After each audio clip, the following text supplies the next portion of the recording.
Bien, aquí estamos con Diego Bosch, ya lo habíamos presentado, pero me faltó presentar a nuestra invitada, que es Estela Maris Alop.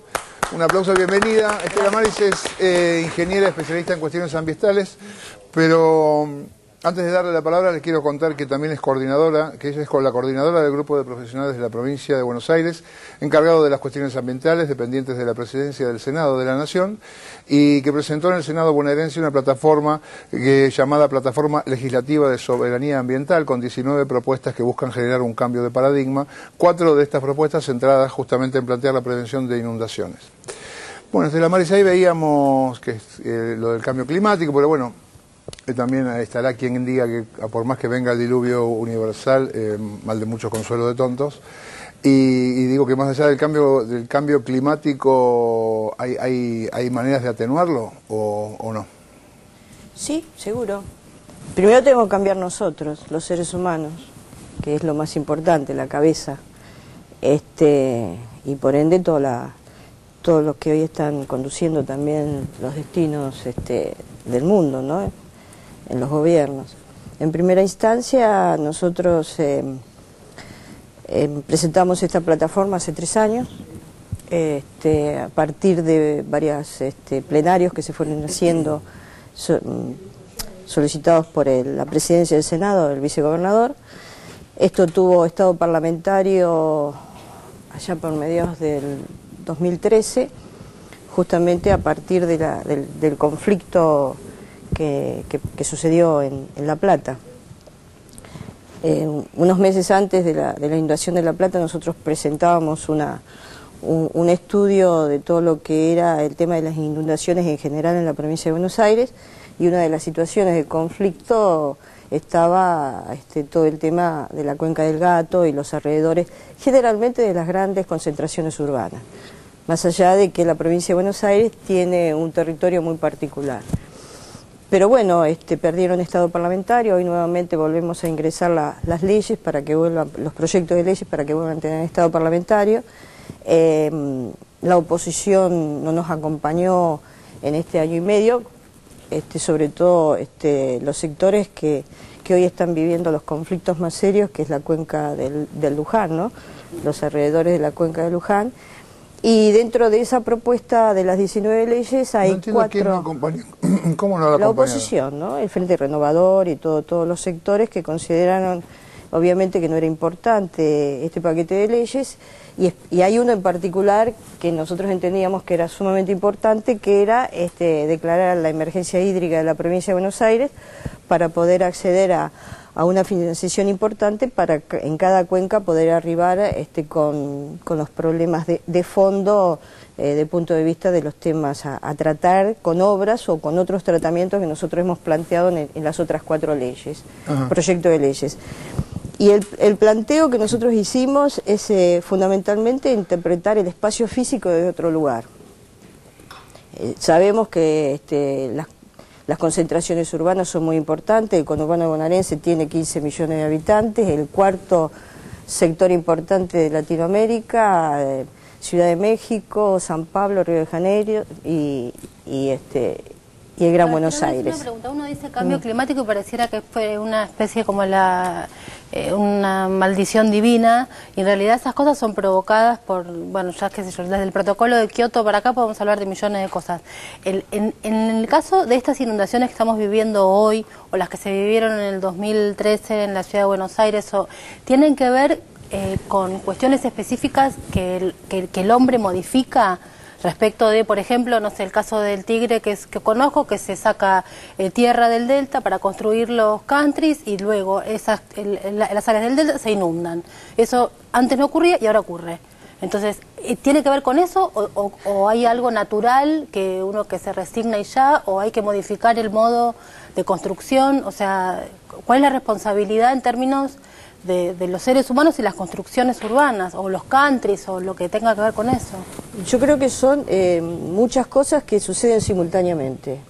Es cierto que hay un cambio climático, eso no lo podemos obviar, pero también hay un acompañamiento por parte de la mano del hombre de ocupar determinados espacios que antes la naturaleza los usaba como la expansión natural de todas las cuencas hídricas para cuando hay grandes precipitaciones o de estas situaciones que nosotros estamos viviendo, son los lugares de expansión natural que han tenido históricamente. Eso fue ocupado por los barrios cerrados, y el Estado durante muchos años ha transformado lo que era el espacio público de expansión de las márgenes de esas cuencas en espacios privados. O sea, no es de ahora que se cede esos espacios a la construcción de countries y de barrios cerrados.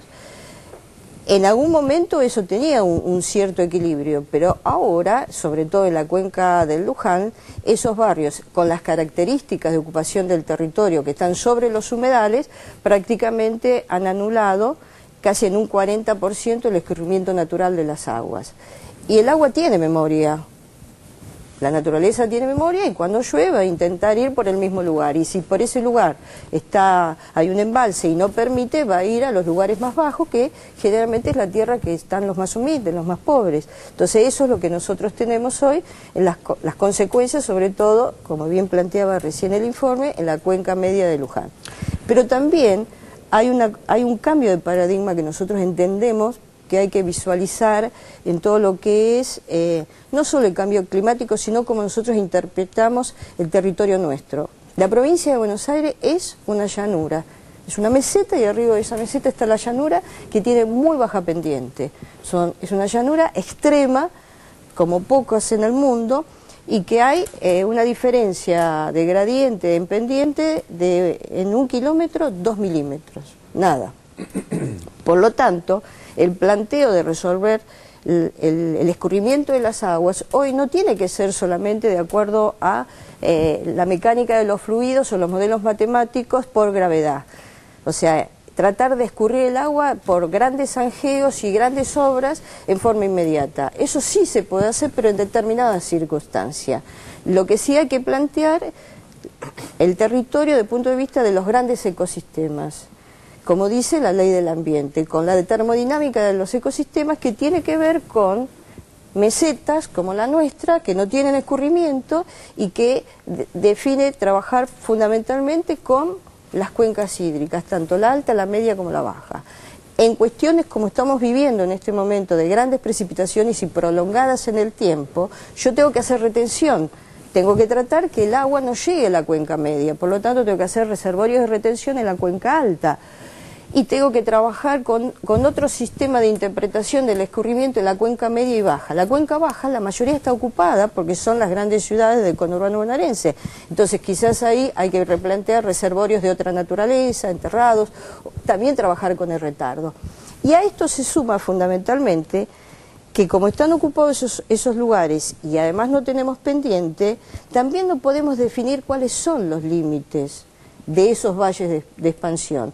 Porque la naturaleza dice que no tiene límites, porque como son humedales, el humedal son los lugares de expansión de esas cuencas y además cumplieron una función muy importante de esponja, de retención, de equilibrar los temas de la biodiversidad, de trabajar con la capacidad de nutrición y recupero de los suelos que han tenido alguna alteración, y son los aliados del cambio climático, en el mundo, no acá, en el mundo. Los deltas y los humedales. Y nosotros nos damos el lujo de ocuparlos. Por eso también tenemos en la mayoría de las mesetas del mundo, tenemos estas mismas situaciones. Entonces lo que hay que plantearse es cómo nosotros analizamos esta cuestión de la ocupación del territorio, la acumulación del agua, las grandes precipitaciones, desde un paradigma diferente. Nosotros lo planteamos en estas 4 leyes. Una de ellas fue una ley de protección de nuestros humedales. En la provincia de Buenos Aires yo no diría que toda la provincia de Buenos Aires es un humedal, pero si nosotros analizamos desde nuestra literatura gauchesca, ¿dónde estaba el indio escondiéndose en los pajonales? Ese es el humedal, que cuando no llueve se transforma en un territorio seco, casi desértico, pero cuando llueve sí cumple esa función de esponja y de retención, y además de retroalimentación de nuestros acuíferos, del agua dulce que toma el interior de nuestra provincia. Y que también los tenemos en todas nuestras costas frágiles, que son los límites de nuestra costa, tanto fluvial como marítima. Por eso tampoco podemos ocupar esas costas con grandes edificios, como sucede en muchas de nuestras ciudades de balnearios, ¿no? Claro. Entonces, todo ese conflicto sumado te genera estas circunstancias. Seguramente se han hecho obras, pero uno tiene que empezar a interpretar que las obras tienen que ser analizadas y desarrolladas no con tanta construcción, hierro, cemento, sino desde el punto de vista más natural, como existen algunos lugares que trabajan tan sobre bajo nivel del mar. Holanda ha trabajado históricamente con el planteo de los deltas, de la zona de, como nosotros tenemos el Tigre, o como pasa con nuestros humedales. Lo que pasa es que es muy difícil discutir un modelo de Newton, de la mecánica de los fluidos y el bombeo, y trabajar con alturas diferentes, a plantear que hay que empezar a estudiar un modelo más natural, cómo se plantea el hombre en ese esquema de funcionamiento, en un modelo muy antropocéntrico, como bien lo plantea el Papa, a un modelo más biocéntrico, más equilibrado con la naturaleza. Nosotros tenemos una responsabilidad muy importante, porque dentro de la escala evolutiva nosotros somos la escala más desarrollada de la especie humana. Por lo tanto, nosotros tenemos una responsabilidad muy grande con nuestros semejantes y con la naturaleza misma. Y estas 4 leyes plantean, primero, la protección de los humedales. Frente a una situación como fue La Plata, la necesidad de trabajar con reservas naturales urbanas, para que esos lugares sean reservorios de agua, de retención también. Porque lo mismo que sucede en una cuenca alta, casi despoblada, porque está ocupada en su parte media, pero la cuenca alta de Areco no está ocupada, pero sigue sufriendo los problemas. ¿Por qué? Porque no se analiza todo lo que es los meandros, los esteros, los lugares que el agua va disipando energía y llega con menor cantidad, con menor velocidad. Si nosotros hacemos una obra hidráulica y cortamos directamente y anulamos los meandros, es lógico que el agua va a llegar mucho más rápido, en mayor cantidad, a la cuenca media. Estela Maris, quiero preguntarle a vos y a ver qué piensas del tema.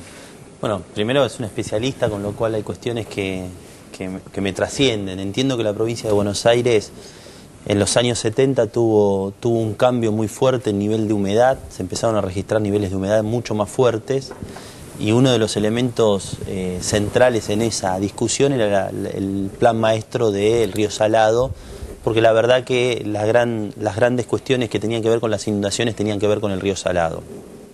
Esta es una historia que viene de hace muchos años. En el año 97, 98 creo que se presentó el Banco Mundial, presentó un programa de un plan maestro del Río Salado. Esto lo sé porque cuando trabajábamos con los equipos técnicos de la provincia de Buenos Aires empezamos a estudiar esto con profundidad.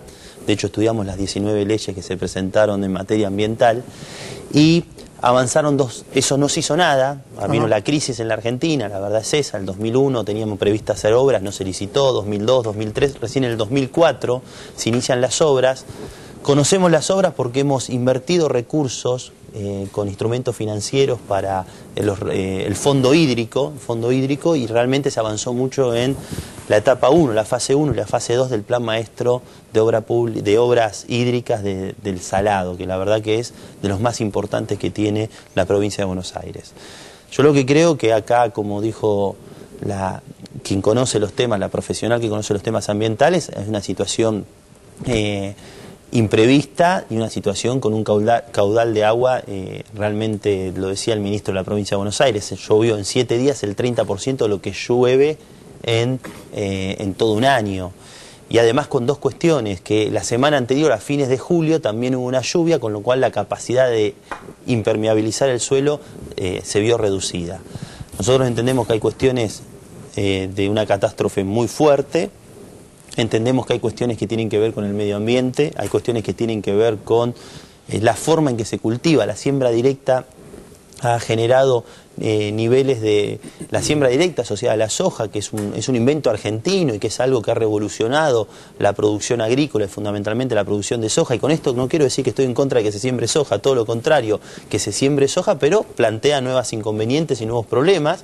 Los niveles de escurrimiento, claro, se hace muy duro el suelo, la verdad, porque no disquea, no pasa la disqueadora, no mueven el suelo directamente, pasan los fertilizantes, pasa la siembra directa y deja la semilla, y eso genera mayor productividad, pero también genera mayor nivel de dureza del suelo y otro nivel de impermeabilización, y todo eso genera un conflicto realmente importante. Nosotros tenemos un plan de obra. Yo recuerdo haber estado en Areco con el intendente de Urañona, me acuerdo que fui con Capitanich, que era el jefe de gabinete. Se habían avanzado las obras en materia de aliviadores, se habían avanzado las obras en materia de retardar el agua en los distintos niveles de la cuenca. Evidentemente las obras no se terminaron por distintas razones, por los tiempos naturales, una obra lleva. Y yo me parece que hay dos instancias. La primera instancia es la urgencia. Frente a una situación de estas características, el Estado tiene que actuar, y el Estado está actuando. El Estado a nivel municipal, el Estado a nivel provincial y el Estado a nivel nacional está actuando por expresas instrucciones de la Presidenta de la Nación. Nosotros hoy, con Axel Kicillof, el Ministro de Economía, anunciamos medidas para aquellas familias que están en las zonas inundadas, que efectivamente fueron afectadas por esta catástrofe, que puedan contar con una ayuda, con un paliativo que significa duplicar las jubilaciones por 2 meses, que significa duplicar las asignaciones familiares universales por 3 meses, el programa Progresar por 3 meses, lo mismo el subsidio de desempleo, es decir, todos los recursos de la Seguridad Social en los próximos 2 meses y 3 meses se van a duplicar para que efectivamente estas familias sientan un alivio y para recomponer el circuito de recursos de esas economías locales, porque no solo es la familia que recibe, sino es el almacén que empieza a consumir y empieza a recomponer. La verdad que es una experiencia que ha funcionado en otras oportunidades, arrancó con la inundación de La Plata y en cada uno de estos casos, que cada vez son más recurrentes, con lo cual hay un fenómeno que trasciende, evidentemente el Estado está presente. Ni hablar en materia de gendarmería, ni hablar en materia del Ejército, ni hablar del Ministerio de Desarrollo Social, tanto provincial como nacional, que está presente y que me parece que hay que atacar la urgencia y hay que estar presente como una prioridad política. Y acá quiero hacer 2 cosas, una invitación, como lo hizo hoy el secretario general de la Presidencia, Guado de Pedro, a todos, a todo el voluntariado, a todos los que quieran ayudar, a todos los que quieran de alguna manera colaborar, ser solidarios, y esto es a todos los partidos políticos, esto es a todas las organizaciones no gubernamentales y a todos aquellos que quieran, en definitiva, de un Estado organizado, decir presentes en una situación en donde muchos compatriotas les están pasando muy mal, porque realmente es muy doloroso, porque se pierden recuerdos, se pierden cuestiones materiales, se pierden cuestiones. Nosotros vamos, la ANSES va cuando el agua baja, ¿no? Entonces, y es una situación dramática porque vuelven las familias y la situación es desesperante. Pero me parece que la urgencia. Y otro punto que me tiene que ver con la política. La verdad que me parece vergonzoso lo de María Eugenia Vidal. Me parece, es un oportunismo político. Aquellos que parecen que hablan como cantos de sirenas, que son muy con un diálogo y que supuestamente no mostraron la hilacha, digamos como se dice, mostraron que en un momento crítico, donde hay familias que la están pasando mal, donde hay cuestiones que son imprevistas, donde hay cuestiones que pasan en todo el mundo, donde hay cuestiones que están haciendo politiquería de la peor.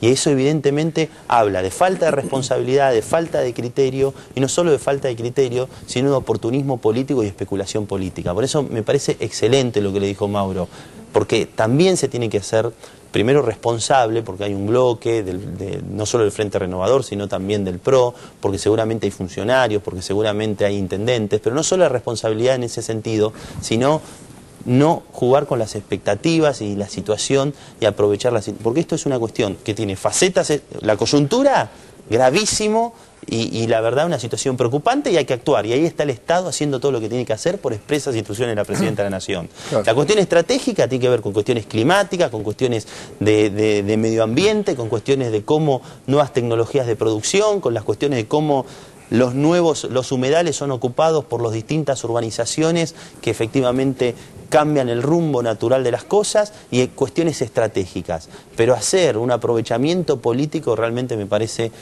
no me parece justo, y me parece que en definitiva la sociedad tiene que saber cómo hay que encarar las cosas, que es trabajando con seriedad y fundamentalmente también advertir que muchas veces se creen que las obras solucionan todos. Y a mí me parece que es un tema que nosotros tenemos que tener claro. ¿Hay que hacer obras? Sí. ¿Hay que profundizar el ritmo de las obras? Sí. ¿Hay que estudiar los temas? Sí, pero no necesariamente es la solución a todos los temas, porque las obras, según lo que he hablado con ingenieros hídricos, nosotros nuestro espacio político, de hecho hay intendente, el intendente de Las Flores es especialista en cuestiones hídricas, fue subsecretario hídrico de la provincia de Buenos Aires, me decía, no se inundó la ciudad de Las Flores porque en el plan maestro implicaba un dique de contención básicamente del agua. Pero lo que les quiero decir es lo siguiente, me decía, Las obras se calculan con modelos con determinados niveles de historia en los niveles hídricos. Entonces vos calculás una obra que eventualmente puede considerar determinada situación extraordinaria. Ahora bien, estas situaciones extraordinarias se están multiplicando y muchas veces son imprevistas, o sea que no necesariamente una obra lo puede resolver. No es cemento y, como muy bien, cemento, hierro y impermeabilización del canal. Tienen que ver con muchas otras cosas. Entonces me parece que el debate tiene que ser mucho más profundo y claramente hoy hay que actuar en la urgencia. Y en la urgencia se está actuando, se está trabajando, se está financiando y fundamentalmente se está llegando a miles de familias que te puedo asegurar que la pasan muy mal.